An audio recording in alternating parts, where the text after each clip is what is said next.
Greetings, Kaiju fans, I'm Cooper, and the focus of today's Kaiju profile is on GEZORA.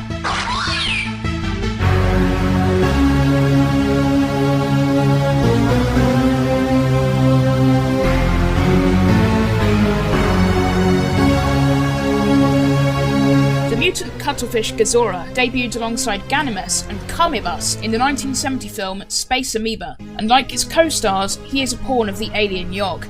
Although never featured in a Godzilla film aside from stock footage in the beginning of Godzilla Final Wars, the tentacled monster became the most popular of the Space Amoeba trio, subsequently appearing in a variety of Toho-licensed Godzilla media, ranging from official fantasy matchup artwork in books to video games, two of which didn't even feature Ganymedes or Kamebas, to American comics, and even the novel Godzilla Monster Apocalypse, where he emerged from the Mediterranean Sea in the later 2010s and hindered refugee movement out of Europe.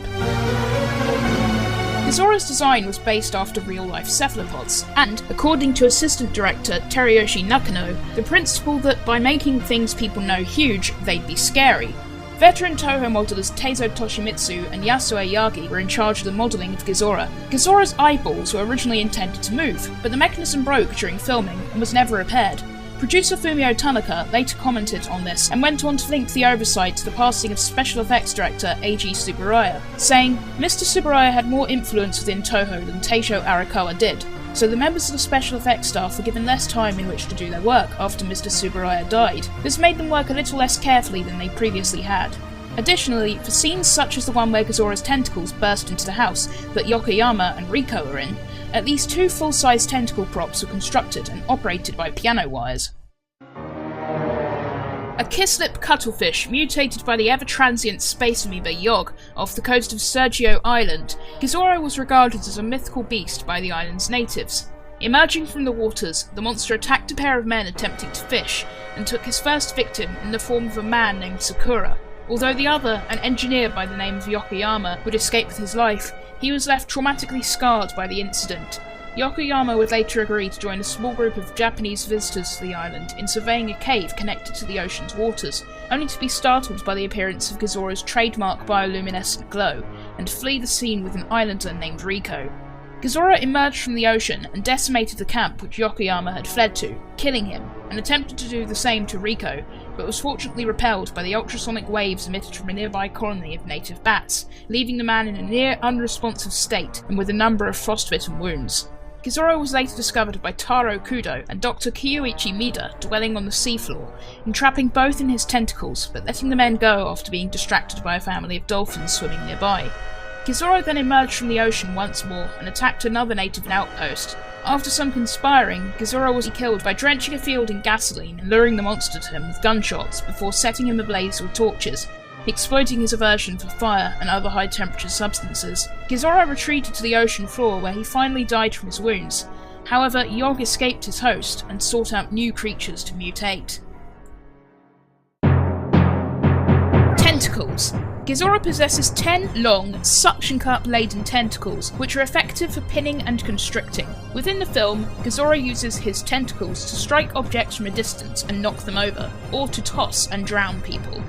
Ink. GEZORA possesses a tube that allows him to secrete large amounts of ink underwater. This attack is described as follows. A large quantity of ink is spat from an ink tube to create a world of darkness. Much like real-world cephalopods, this ability is used to hamper visibility, demonstrated as Taro Kudo and Dr. Kyuichi Mida attempt to flee from the monster after diving to search for the crashed Helios 7. Freezing temperature. Due to his low body temperature, GEZORA is able to cool the water and air around him to freezing temperatures, and is even said to be able to instantaneously freeze opponents. Although GEZORA does not come into contact with any other kaiju in his sole film appearance, the latter ability is still partially displayed when he leaves the Sergio Islander Riko with a number of frostbitten wounds. When underwater, GEZORA emits bands of bright blue light, which ultimately came to be recognised as a sign of the monster's presence. This may be in part due to the space amoeba Yog possessing GEZORA's body, who himself is an amorphous bright blue creature. In a similar manner, when on land, GEZORA's eyes continuously blink a yellow light, and his body also seems to periodically glow a dim blue, such as when he is being shot at by Taro and Dr. Mida. GEZORA was shown to have a moderate resistance to some conventional human weaponry, shrugging off a number of rifle shots and having his skin unable to be punctured by a knife or harpoon. Weaknesses. GEZORA is weakened by high temperatures as a result of his low body temperature, and he is also weakened by ultrasonic waves, demonstrated when he is deterred by the ultrasonic waves emitted from a colony of native bats, not unlike Kamibas and Ganymes. GEZORA, along with Ganymes, were the last non-Godzilla monsters played by suit actor Haruo Nakajima, who played the original Godzilla throughout most of the Showa series along with other Toho monsters. GEZORA's name comes from the Japanese word geso, referring to squid legs. The ra at the end is an extremely common suffix for kaiju names. Originally, however, the squid monster's name was Zogera. Despite not appearing in a Godzilla film, not counting the stock footage used in Godzilla Final Wars, GEZORA has had a prominent role in Godzilla media outside of the films. Perhaps the most noteworthy appearance of GEZORA in a video game is in the NES game Godzilla Monster of Monsters, in which he and Mogira are the first two monsters to be fought by the player. GEZORA's AI in the game has a glitch which allows him to trap the player's monster and repeatedly hit them until the battle timer runs out and returns the player to the board. GEZORA also appeared in Godzilla Rulers of Earth. His origins here are never directly stated, however he is implied to be an ancient creature belonging to the Earth's natural order, as he's depicted on a mural located on Infant Island, aligning him with the element water. While under the control of the Devonian aliens, he attacked the survivors of the USS Goldstein after the ship had been sunk by Manda.